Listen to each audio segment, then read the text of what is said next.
স্নেহা, তুমি কোথায় এসেছো? তুমি এখন কি করছো? তোমার পার্কটা ভালো লেগেছে? তাই।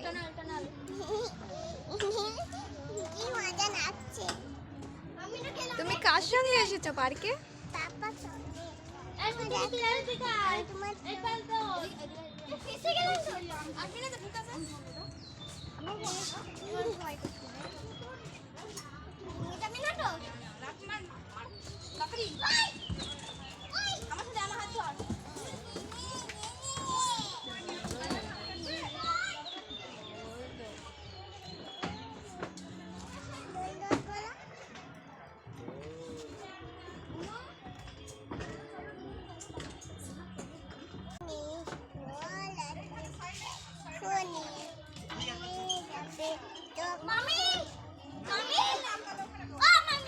আবার বলো, ঠিক করে বলো একটু।